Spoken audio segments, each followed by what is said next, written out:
42.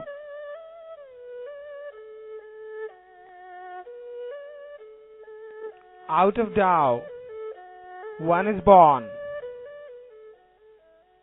Out of one, two. Out of two, three. Out of three, the created universe. The created universe carries the yin at its back and the yang in front.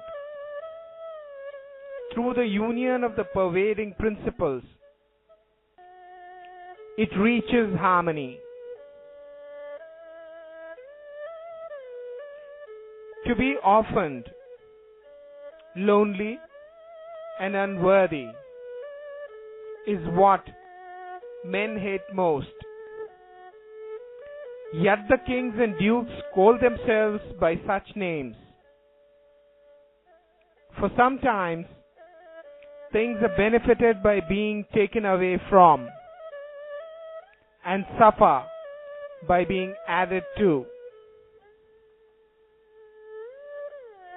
Others have taught this maxim, which I shall teach also. The violent man shall die a violent death. This I shall regard as my spiritual teacher.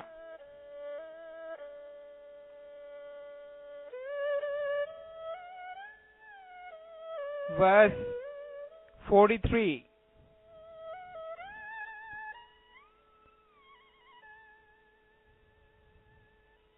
The softest thing in the world dashes against and overcomes the hardest. That which has no substantial existence enters where there is no crevice. I know hereby what advantage belongs to doing nothing with a purpose.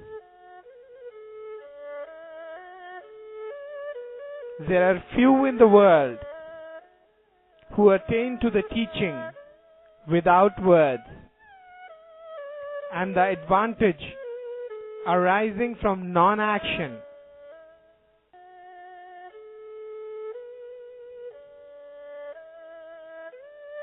verse 44.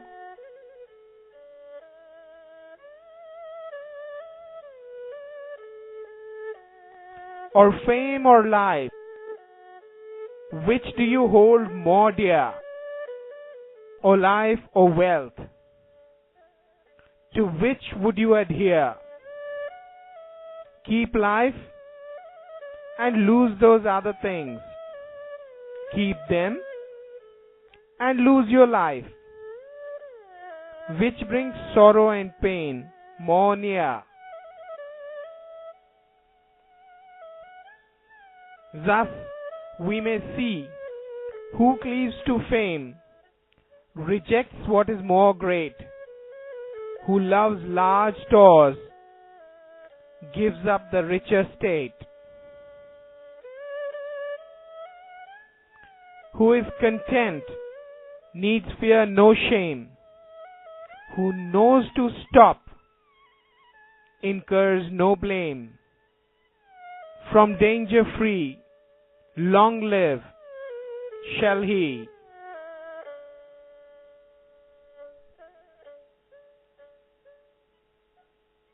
Verse 45.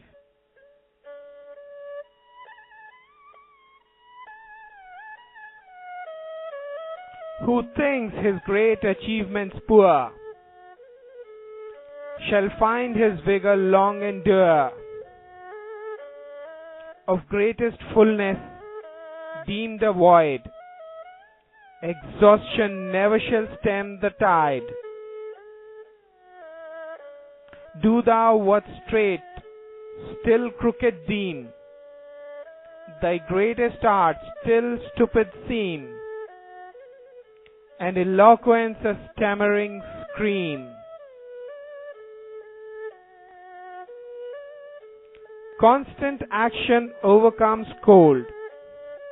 Being still overcomes heat, who is calm and quiet, becomes the guide for this universe.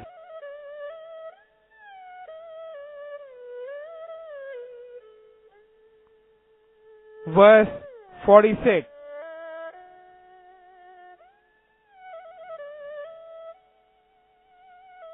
When the Tao prevails in the world, they send back their swift horses to draw the dung carts. When the Tao is disregarded in the world, the war horses breed in the borderlands. There is no guilt greater than to sanction ambition, no calamity greater than to be discontented with one's lot, no fault greater than the wish to be getting. Therefore, the sufficiency of contentment is an enduring and unchanging sufficiency.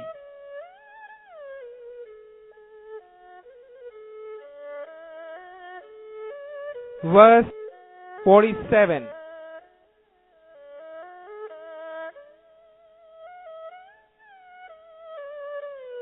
Without going outside his door, one understands all that takes place under the sky.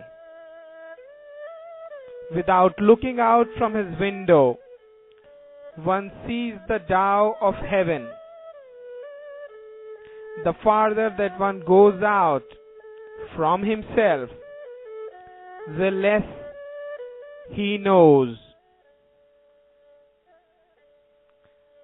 Therefore, the sages got their knowledge without traveling,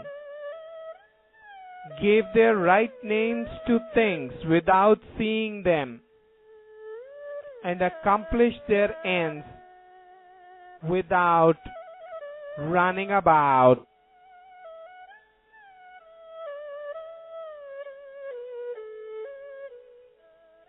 Verse 48.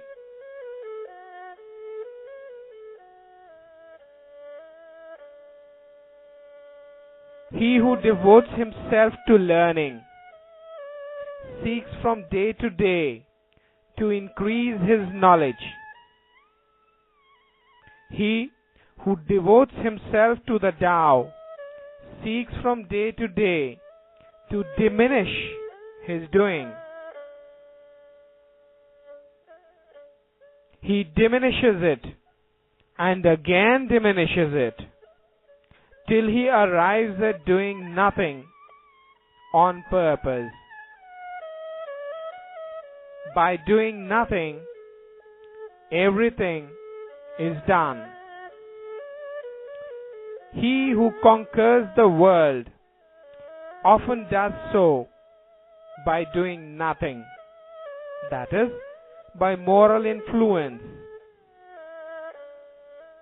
When one is compelled to do something, that is, by ordering people about, the world is already beyond his conquering.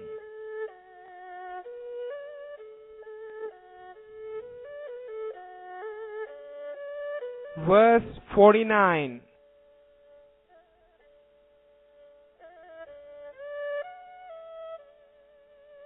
The sage has no invariable thinking and feeling of his own. He makes the thinking and feeling of the people as his own.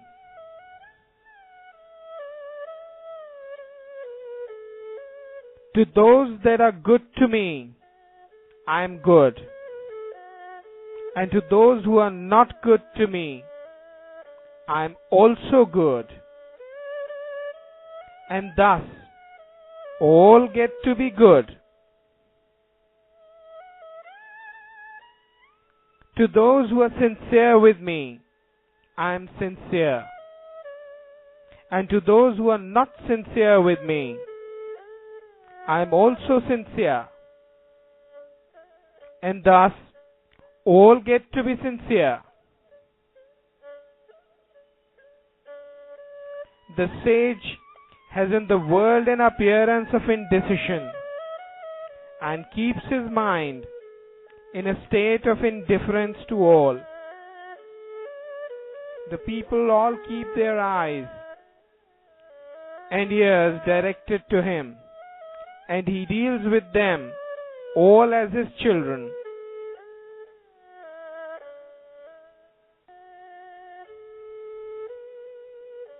Verse 50.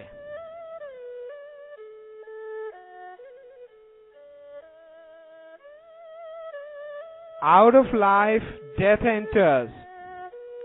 The organs of life are 13. The organs of death are also 13. What sends man to death in this life are also these 13. How is it so? Because of the intense activity of multiplying life.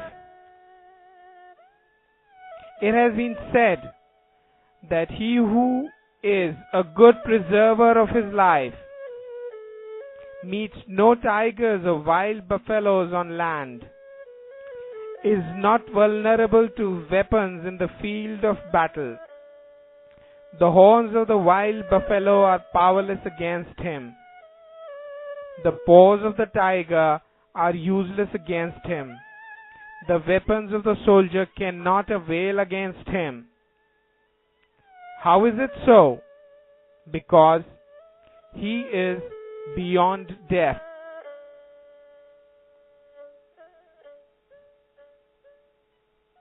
Verse 51.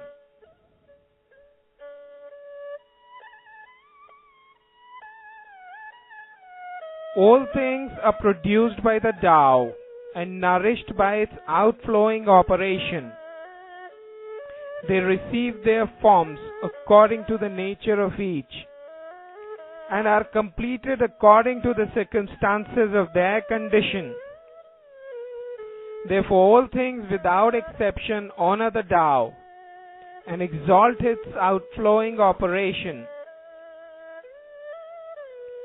This honoring of the Tao and exalting its operation is not the result of any ordination, but always a spontaneous tribute. Thus it is that the Tao produces all things, nourishes them, brings them to their full growth, nurses them, completes them, matures them, maintains them, and shelters them. It produces them and makes no claim to the possession of them. It carries them through their processes and does not want its ability in doing so. It brings them to maturity and exercises no control over them. This is called its mysterious operation.